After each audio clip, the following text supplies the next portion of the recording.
Hello and welcome to Access Asia. I'm Yuka Royer. Coming up in this episode, what will happen to North Korean soldiers captured in Ukraine? As South Korea considers taking them in, we'll discuss with an expert about the possible fate of the thousands sent to the front line by Pyongyang and the conditions therein.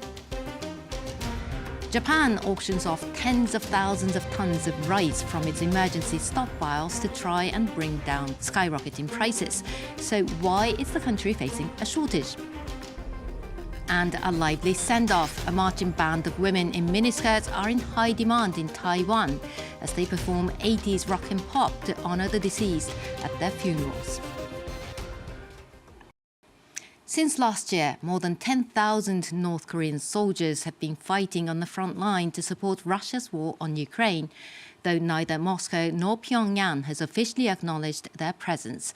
South Korean diplomats recently discussed with Ukrainian officials the repatriation of North Korean prisoners of war as Seoul weighs its role in the conflict. For more on the fate of those captured soldiers, let's bring in Ethan Hee-Seok Shin, legal analyst at the Transitional Justice Working Group.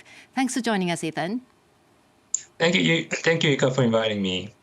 Now, it's a complicated issue, isn't it? Two Koreas that are technically still at war are somewhat drawn into another conflict. What does South Korea have to gain from taking in North Korean soldiers? So it's first, as a legal matter, under the South Korean constitution or its interpretation, any North Koreans who are willing to come to South Korea are deemed to be South Korean nationals. So there is that kind of legal responsibility or obligation on the South Korean government's side. And in a more, strategic sense, having some defections among the North Korean forces dispatched to this war can have a very significant political impact in Pyongyang as well.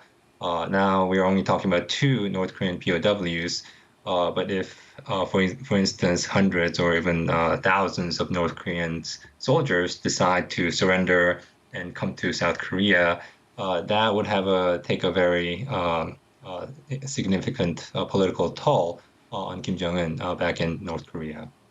Now, Ukraine's President Volodymyr Zelensky earlier floated the idea of including North Korean soldiers in a prisoner swap with Russia.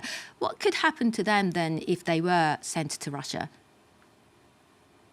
My understanding is that President Zelensky's statement was somewhat conditional. He did imply that if the soldiers are not wishing to go back to Russia or to North Korea, then might find some way. So he kind of left the matter a little vague. If they are sent back to North Korea, it's very likely that they will face severe punishment. Because North Korean government, as an official policy, deny the deployment of over 10,000 of its troops to Russia, and the capture and the broadcast of these 2 soldiers in Ukrainian custody has already been has complicated the matter for Pyongyang. And that's why the soldiers dispatched to the war front have been instructed to kill themselves instead of being captured alive by the Ukrainians. So, having failed in that directive, the soldiers can face severe consequences. And in the past, the North Korean government has dealt very harshly with North Koreans who try to defect to South Korea or to other countries. So that's it. The treatment includes executions or being sent to the political prison camps. This has been a very effective way to keep people in line. Even the people who would have been harboring the idea of doing something to change the regime, has been kind of kept in line because of the fear that not only themselves but their family members can also be treated very harshly. Well, we'll certainly be watching the developments further. Well, Ethan, thank you so much for your insight. Thank you, Yuka. Now, in Japan, for the first time ever, the government has been auctioning off a portion of its emergency rice reserves for the purpose of bringing down prices. After 140,000 tons of rice were sold in the first round of tender, another 70,000 tons are going up for grabs later this month. Japan has about 1 million tons of rice in reserve, but past releases from the stockpiles had been limited to disaster relief.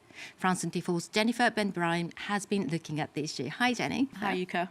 So why is Japan facing a rice crisis then? I mean, for many reasons, Yuka. Japan has strict limits on rice production and tends to really promote these traditional family-owned farming structures, which means that even a minor disruption to the supply chain can actually have a very disproportionately large impact. So we'll go through some of the disruptions that it has faced. Now, 2023 was a particularly bad year for the rice crops. The country suffered a record heat wave. Now, the government had hoped things would improve because of 2024's harvest, bringing in more rice than the previous year's crop. However, distributors and wholesalers actually said that they actually got less grain than the previous year, amid speculation that farmers were actually hoarding in anticipation of further price rises. Now, there was also a post-COVID boom in tourism in 2024, and so, of course, more visitors to the country meant more mouths to feed. And supplies that year were also hit by panic buying in the wake of typhoon and earthquake warnings that forced retailers to restrict rice supplies and rice sales to prevent even more shortages. And all that has, of course, led to skyrocketing prices. Yeah, very impressive hikes in prices. The latest average retail price of a 5-kilogram bag of rice is 3,688 yen, which is around 22 euros, and that is almost double of the previous year. Now, all of this is, of course, problematic for a country where rice is a food staple, of course. The interesting figure to tell you about is the average Japanese person consumed about 74 kilograms of rice in 2021, and right here in France, it was just around 9 kilos of that same year. But rice is more than just food for the Japanese, isn't it? That's right. I mean, pardon the pun, but this simple grain is deeply ingrained in Japanese society. Now, Japan's indigenous Shinto religion really involves many rice-related customs and festivals. For example, the straw from the rice grains is used for decorations around New Year's celebrations, such as these beautiful ones that we have right here that I can show you. Now, it's made of straw. Made all out of straw. It's very impressive. Now, Japan's national sport, sumo wrestling, is also kind of rooted in rice. The practice actually originates from an agricultural ritual that was to pray for a plentiful harvest. And rice is, of course, very important when it comes to Japan's imperial family. The imperial palace has actually a small rice paddy that is tended by the emperor, and the harvesting of this rice paddy is very key to any imperial transition. And we actually saw that with Emperor Naruhito when he assumed the throne back in 2019.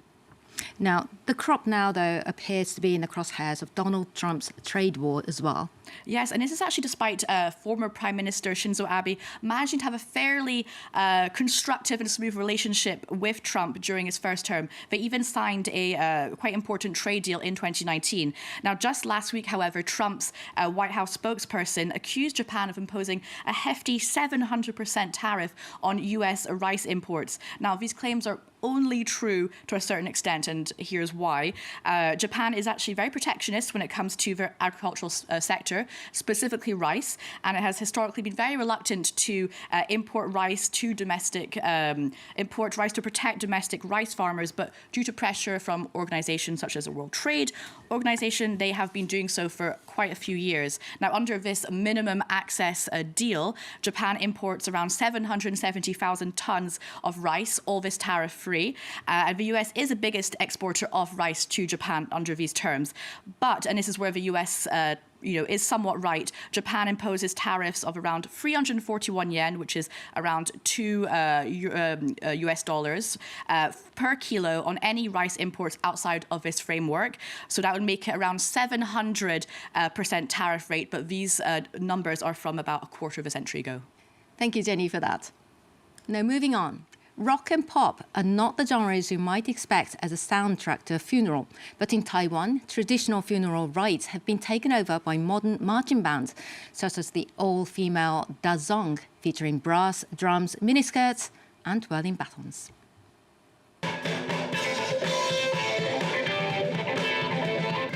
a rock star send-off at this Taiwanese funeral.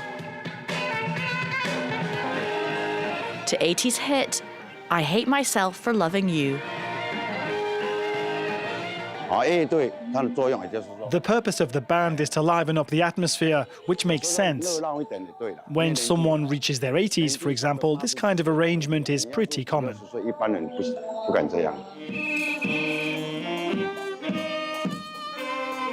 A modern mashup of ancient Chinese funeral rites with saxophones and daring outfits. The Dajong all-female marching band has a busy schedule, with 3 funerals in 2 days, including an early morning gig. This morning, we set off at 4:30 a.m. We were expected to arrive at the meeting point about 10 minutes early. Generally, we tidy up our attire a bit before departure and make final adjustments upon arriving at the venue. Performing at funerals was typically done by men. Dajong are one of the many female groups changing the status quo. In the early days, most of the bands were made up of men, so I started recruiting women, though not too many at first. It wasn't until Yatsu's time that we almost exclusively had female members. In traditional Taiwanese funerary customs, last rites are often accompanied by a musical performance. Seen as a celebration of life, a way to comfort those grieving, but also a sign of financial and social status. The job is tough, but when you do a successful performance, you realize all the hard work was worth it. Bands like Dajong did at first face backlash for adding Western songs to their playlists, but they hope their innovation will force doubters to change their tune. That's all from us this week. See you next time.